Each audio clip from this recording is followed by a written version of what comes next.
সুপ্রিয় দর্শক, আসসালামু আলাইকুম। আপনাদের সবাইকে স্বাগত জানাচ্ছি এখনকার আলোচনায়। আপনাদের সঙ্গে আছি আমি সিরাজুল ইসলাম। আলোচনার শুরুতে আপনাদের সবাইকে জুমা মুবারক। দর্শক, ইরানের সর্বোচ্চ নেতার দাফন সম্পন্ন হয়েছে। প্রশ্ন হচ্ছে, এখন কি করবে ইরান? যুদ্ধ কি প্রচণ্ড গতি পাবে? অর্থাৎ আমেরিকার বিরুদ্ধে কি ইরান সর্বাত্মক যুদ্ধ শুরু করবে, নাকি আবার কূটনীতির পথে ফিরবে? সর্বোচ্চ নেতার দাফন অনুষ্ঠানে কিন্তু ব্যাপকভাবে স্লোগান হয়েছে তেহরানে, কোমে, নাজাফে, কারবালায়, মাসাদের সব জায়গায় যে এই হত্যার বিচার চাই। তাহলে ইরান কি করবে? এপাশে মার্কিন প্রেসিডেন্ট ডোনাল্ড ট্রাম্পকে নাকি ইরান হত্যার পরিকল্পনা করেছিল, এই তথ্য নেতানিয়াহু ডোনাল্ড ট্রাম্পকে জানিয়েছেন। প্রশ্ন হচ্ছে, এই তথ্য কি সঠিক, নাকি ডোনাল্ড ট্রাম্পকে যুদ্ধের ভেতরে টেনে আনার কৌশল? খবরটি কিন্তু দিয়েছে মার্কিন প্রভাবশালী পত্রিকা ওয়াল স্ট্রিট জার্নাল। এপাশে গত রাতেই মার্কিন প্রেসিডেন্ট ডোনাল্ড ট্রাম্প নেতানিয়াহুকে সামগ্রিক পরিস্থিতিতে ব্রিফ করেছেন। হয়তো ইরান পরিস্থিতি নিয়ে ব্রিফ করেছেন। তুরস্কের কাছে F-35 বিমান বিক্রি করবে আমেরিকা, সেই বিষয়ে। আমেরিকা নিজের বিমান বিক্রি করবে, তারপরেও ডোনাল্ড ট্রাম্প নেতানিয়াহুকে ব্রিফ করছেন। তাহলে প্রশ্ন আসছে, আসল বস কে, ট্রাম্প নাকি নেতানিয়াহু? আরও একটি গুরুত্বপূর্ণ বিষয় নিয়ে এই ভিডিওতে আলোচনা করব। সেটি হচ্ছে, বাহরাইন এবং কুয়েত নাকি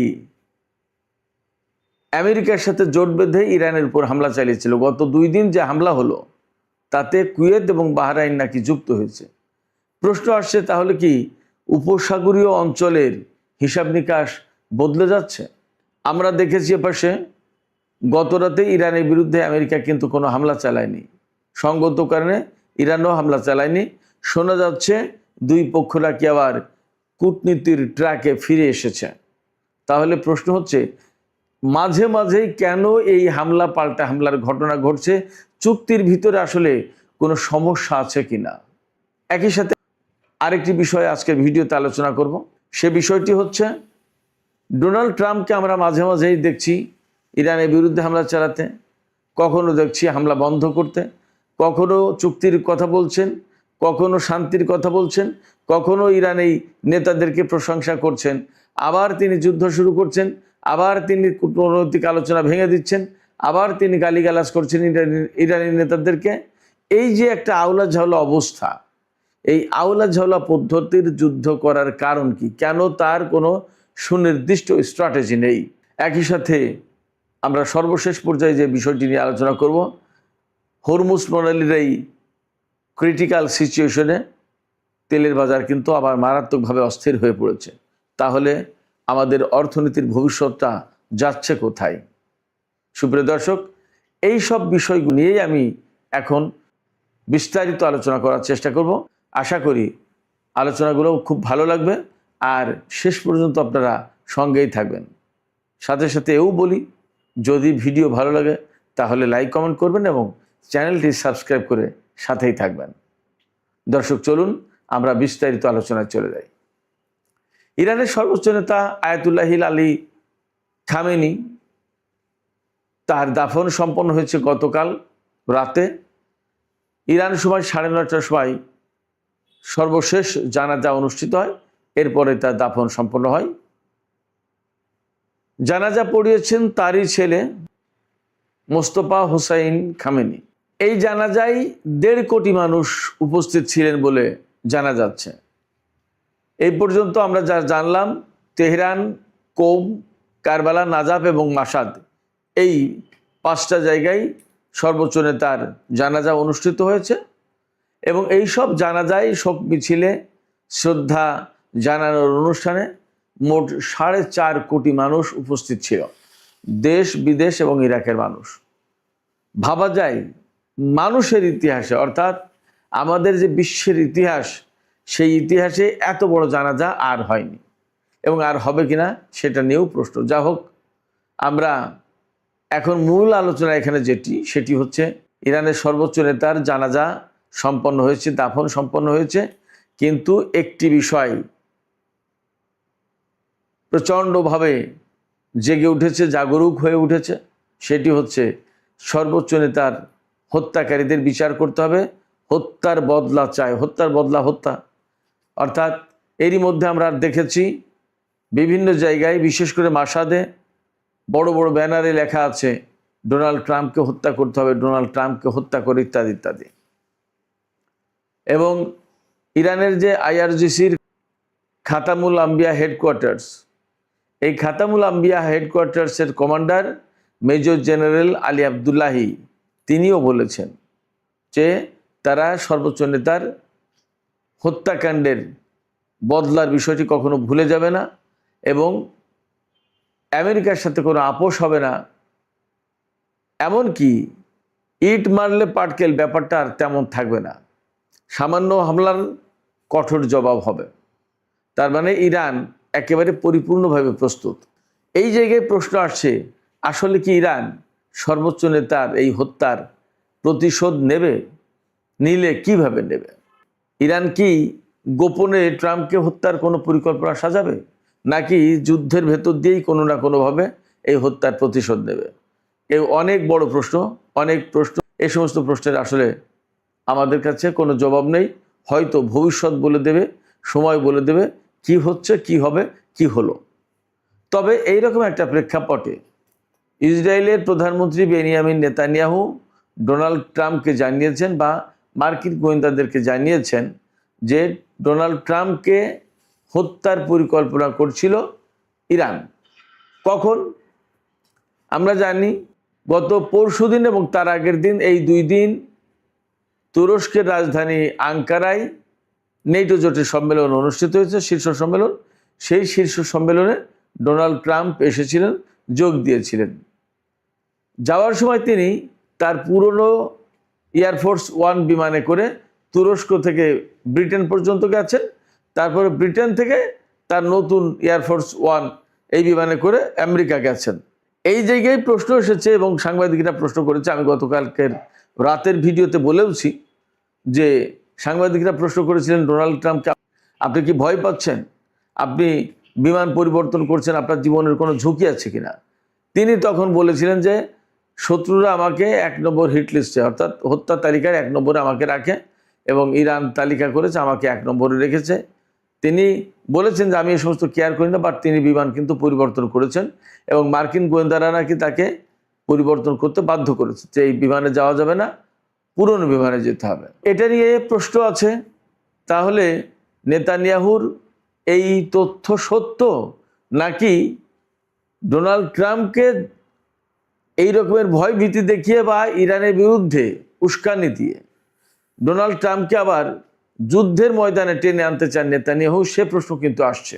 যদিও ওয়াল স্ট্রিট খবর দিচ্ছে সেক্ষেত্রে যথেষ্ট গ্রহণযোগ্য সূত্র বা বড় সূত্র, কিন্তু আসলে এর পেছনের কথা, পেছনের গল্পটা কি? নেতানিয়াহু ডোনাল্ড ট্রাম্পকে অ্যাকুরেট তথ্য দিলেন, নাকি ডোনাল্ড ট্রাম্পকে খেপিয়ে দিলেন ইরানের বিরুদ্ধে আরও হামলা চালানোর জন্য? আমরা কিন্তু গত 2 রাতে ব্যাপক হামলা চালাতে দেখেছি ইরানের উপরে। ইরানও যদিও তার পাল্টা জবাব দিয়েছে।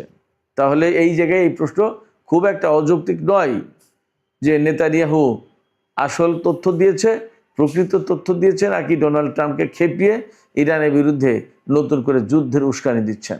এপাশে গত রাতে কিন্তু আমেরিকা এবং ইরানের মধ্যে কোনো হামলা, পাল্টা হামলার ঘটনা ঘটেনি। তাহলে তার মানে দাঁড়াচ্ছে যুদ্ধ আপাতত স্থগিত, যুদ্ধ আপাতত বন্ধ। প্রশ্ন হচ্ছে ডোনাল্ড ট্রাম্প মাঝে মাঝে কেন হঠাৎ করে ইরানের উপরে বড় রকমের হামলা চালায়, ইরান পাল্টা জবাব দেয়, আবার আমেরিকা থেমে যায়, আবার কূটনীতির পথে হাঁটে।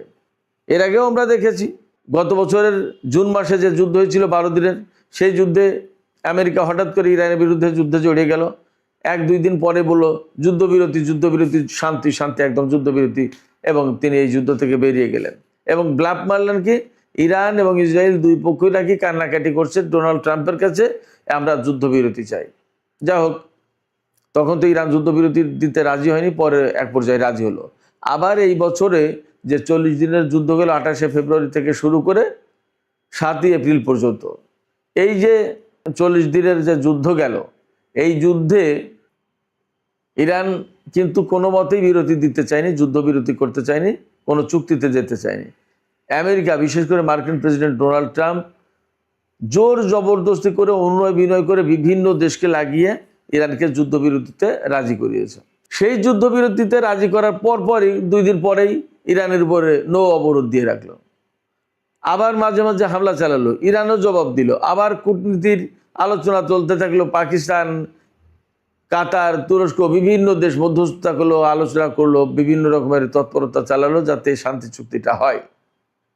নানান রকমের দেন দরবার, বহু কষ্ট ক্লেশের ভেতর দিয়ে পাকিস্তান এবং কাতার, ইরান আর আমেরিকাকে এই 14 দফা সমঝোতা স্মারকে সই করালো। তাদের ভেতরে একটা শান্তি পরিস্থিতি ফিরিয়ে আনলো এবং এই 14 দফা সমঝোতার পরে চূড়ান্ত চুক্তি হওয়ার কথা ছিল পরমাণু আলোচনার শেষে। কিন্তু এর ভিতরেই আমেরিকা কয়েক দফা ইরানের উপর হামলা চালিয়েছে, বাধ্য হয়ে ইরানও পাল্টা হামলা চালাতে বাধ্য হয়েছে। এই পরিস্থিতিতে আমরা দেখতেই পাচ্ছি আমেরিকা একবার ইরানের উপর হামলা চালাচ্ছে, আবার চলে যাচ্ছে, আবার পিছিয়ে যাচ্ছে, আবার আলোচনা আসছে, আবার চুক্তির কথা বলছে, একবার ইরানের নেতাদের প্রশংসা করছে, আবার গালিগালাজ করছে। কেন এই অবস্থা ডোনাল্ড ট্রাম্পের? এটা কি তার মানসিক সমস্যা, তার বয়সজনিত কারণে, বার্ধক্যজনিত কারণে কোনো সমস্যা, ভুলে যায়, আবার হঠাৎ হঠাৎ যা মনে পড়ে তাই করেন, নাকি তার পেছনে এমন কোনো শক্তি আছে যার কথায় তিনি ওঠেন বসেন এবং যা বলেন তিনি তাই করেন? নাকি তিনি যখন মনে করেন যে এখন হামলা চালিয়ে ইরানকে একটু বেকায়দায় ফেলা উচিত, তখন তিনি তাই করেন, যখন হামলা চালাতে গিয়ে দেখেন যে ইরান ব্যাপকভাবে প্রতিরোধ শুরু করেছে, তখন তিনি তাড়াতাড়ি আবার হামলা বন্ধ করেন এবং শান্তি যুদ্ধবিরতি করেন? আসলে কোনটা? সমস্যাটা কোথায়? নাকি এই যে 14 দফা সমঝোতা হয়েছে তার ভিতরে সমস্যা? ইরান তো বারবারই সেই শুরু থেকে বলে আসছে যে আমাদের কথাই হরমুজ প্রণালী চলবে, এখানে 60 দিন পর্যন্ত আমরা কোনো টোল বা ফি নেব না, কিন্তু এই প্রণালীতে জাহাজ কখন কোনভাবে কিভাবে চলবে, কারা যাবে কারা যেতে পারবে না, সমস্ত সবকিছু কন্ট্রোল করবে ইরান। এবং সেইগুলো মেনে নিয়েই তো নিশ্চয়ই চুক্তি হয়েছে। তাহলে এখন কেন ইরানের এই কন্ট্রোল মানতে সমস্যা আমেরিকার? আসলে চুক্তির ভিতরে কোনো সমস্যা আছে কিনা? যদি থাকে তাহলে মধ্যস্থতাকারীদের বা আমেরিকার পক্ষ থেকে পরিষ্কার করে বলা উচিত যে তোমার এই কথা আমরা মানি না। তুমি যদি বলো যে ইরান তোমরা নিজেরা হরমুজ প্রণালী কন্ট্রোল করবে, তাহলে তোমাদের সাথে আমাদের চুক্তি হবে না, এটা বললেই হয়ে যায়। তারপরে হয় যুদ্ধ, না হলে চুপ। কিন্তু একবার শান্তি আলোচনা, একবার যুদ্ধ, একবার আবার শান্তি, একবার যুদ্ধবিরতি, এগুলো কি? সুনির্দিষ্ট কোনো পরিকল্পনা একজন মার্কিন প্রেসিডেন্টের নেই। এর কারণ কি? মার্কিন প্রশাসন তাহলে আসলে কি প্রচণ্ডভাবে দুর্বল হয়ে গেছে কিনা? কারণ একজন প্রেসিডেন্ট একটা দেশের বিরুদ্ধে যুদ্ধ করতে আসছে এবং যথেষ্ট শক্তিশালী সেই দেশ, আর তার বিরুদ্ধে যুদ্ধ করতে আসছে, কিন্তু তার সামনে কোনো পরিকল্পনা নেই, তার যুদ্ধমন্ত্রীর কোনো পরিকল্পনা নেই, পররাষ্ট্রমন্ত্রীর কোনো পরিকল্পনা নেই, ভাইস প্রেসিডেন্টের পরিকল্পনা নেই। এ কেমন কথা? নাকি তিনি কারোর কোনো পরিকল্পনা শোনেন না, জানেন না, মানেন না, কারোর সাথে কোনো আলোচনাও করেন না, তিনি যা বোঝেন তাই করেন? সমস্যাটা কোথায়? এগুলো ফাইন্ড আউট করা দরকার। বিশেষ করে যারা মধ্যস্থতা করছে তাদের এই প্রশ্ন তোলা দরকার যে যুদ্ধবিরতি চুক্তি হওয়ার পরে কি করে আমেরিকা ইরানের উপর হামলা চালায় এবং হামলা চালাবে কেন? তাহলে এই আলোচনায় ফেরার কি মানে আছে? ডোনাল্ড ট্রাম্প যখন এরকম ইরানের উপর হামলা চালাচ্ছে, তখন কিন্তু একটা খবর এসছে, খুব গুরুত্বপূর্ণ খবর, যে কুয়েত এবং বাহরাইন ইরানের বিরুদ্ধে যুদ্ধে যুক্ত হয়েছিল গত 2 রাত যে হামলা হয়েছে সেই হামলায়। এখানে কিন্তু খুব গুরুতর প্রশ্ন আসছে এই যে তাহলে বাহরাইন এবং কুয়েত আমেরিকার হয়ে যদি যুদ্ধ করে, মধ্যপ্রাচ্যের পরিস্থিতি কি তাহলে পাল্টে গেল, বদলে গেল হিসাব নিকাশ?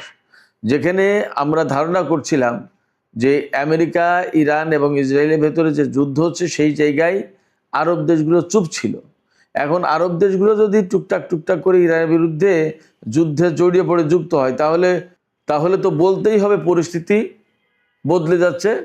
কোনো কোনো উপসাগরীয় আরব দেশ ইরানের বিরুদ্ধে সরাসরি যুদ্ধে জড়িয়ে যাচ্ছে, যুদ্ধ করছে। তাহলে ইরানও তো এই সমস্ত দেশের বিরুদ্ধে যুদ্ধ শুরু করবে। তাহলে পরিস্থিতি পাল্টে যাবে। আঞ্চলিক বড় রকমের কোনো যুদ্ধ শুরু হবে কিনা, এবং এই যে আরব দেশগুলো কুয়েত, বাহরাইন, এই সমস্ত দেশ কোন হিসাব নিকাশে ইরানের সাথে যুদ্ধে যাচ্ছে, যেখানে আঞ্চলিক এবং প্রতিবেশী দেশ তার সাথে যুদ্ধে যাচ্ছে আমেরিকার হয়ে। অথচ এই মুহূর্তে এই রকম প্রশ্ন কিন্তু আছে, আমেরিকা মধ্যপ্রাচ্যে টিকে থাকতে পারবে কিনা। ইরানের পক্ষ থেকে ব্যাপক চাপ সৃষ্টি করা হচ্ছে, সামরিক এবং রাজনৈতিক, কূটনৈতিক সব দিক দিয়ে। মাঝখানে রিপোর্টও বের হয়েছে যে মধ্যপ্রাচ্যের কোনো কোনো ঘাঁটি থেকে সেনা সরিয়ে নেওয়ার পরিকল্পনা করছে। সেই সময় কেন বাহরাইন এবং কুয়েত ইরানের সাথে সংঘাতে যুক্ত হতে যাচ্ছে? এর পরিণতি আসলে কি হবে? সুপ্রিয় দর্শক, সর্বশেষ যে বিষয়টি নিয়ে আলোচনা করতে চাই সেটি হচ্ছে ইরান এবং আমেরিকার মধ্যকার এই যে দ্বন্দ্ব সংঘাত, এই দ্বন্দ্ব সংঘাতের কারণে তেলের বাজার কিন্তু আবার অস্থির হয়ে উঠেছে। কারণ হরমুজ প্রণালী দিয়ে জাহাজ চলাচল, তেল এবং গ্যাস নিয়ে যে জাহাজ চলাচল করে, সেই জাহাজ চলাচল প্রায় বন্ধের কাছাকাছি, দুই একটা জাহাজ যেতে পারছে। শুধু তাই না, এরই ভিতরে খবর এসেছে আমেরিকার যে স্ট্র্যাটেজিক রিজার্ভ, তেলের যে কৌশলগত রিজার্ভ, এই রিজার্ভ ফুরিয়ে আসার কাছাকাছি, একেবারে খুব কাছাকাছি। এই সময় ডোনাল্ড ট্রাম্প যখন খবর পেয়েছেন যে তেলের রিজার্ভ খুব কাছাকাছি, তখন কিন্তু নতুন করে আবার হামলা বন্ধ করেছেন। আবার যখন একটু রিজার্ভ বাড়াতে পারবেন, তখন হয়তো আবার ইরানের বিরুদ্ধে যুদ্ধ শুরু করবেন। তার মানে দাঁড়াচ্ছে ডোনাল্ড ট্রাম্পের খেয়াল খুশি, ইচ্ছা অনিচ্ছার উপরে এই বিশ্ববাসী এখন নির্ভর করতে বাধ্য হচ্ছে। এই জায়গায় বিশ্ববাসীর উচিত মার্কিন প্রশাসনের সামনে দাঁড়িয়ে কথা বলা, বিশেষ করে যাদের এই হিম্মত আছে, এই শক্তি আছে, এই প্রভাব আছে, তারা জোটবদ্ধ হয়ে আমেরিকার প্রেসিডেন্ট ডোনাল্ড ট্রাম্পকে পরিষ্কার বার্তা দেওয়া উচিত যে আপনি যদি এই করেন তাহলে আমরা আপনার সাথে নেই এবং এইগুলো আপনি করতে পারেন না। সুপ্রিয় দর্শক, এখনকার আলোচনা এখানেই শেষ করতে চাই। তবে যাবার আগে আমি আপনাদের কাছে জানতে চাই যে সর্বোচ্চ নেতার দাফন সম্পন্ন হয়েছে। ইরানের জনগণ কিন্তু প্রতিশোধ এবং প্রতিরোধের জন্য ফুঁসছে। ইরান কি আসলে বড় রকমের কোনো প্রতিশোধের দিকে যাবে? কি মনে হচ্ছে?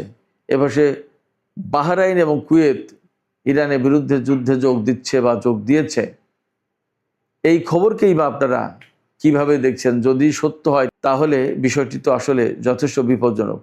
আপনাদের কি মনে হয়? আপনাদের মতামত কমেন্টে জানাতে পারেন। আর ভিডিও ভালো লাগলে লাইক, কমেন্ট, শেয়ার করবেন প্লিজ, এবং চ্যানেলটি সাবস্ক্রাইব করে সাথেই থাকবেন। সুপ্রিয় দর্শক, এখনকার আলোচনা এখানেই শেষ করছি। আপনারা সবাই অনেক ভালো থাকুন। আল্লাহ হাফেজ।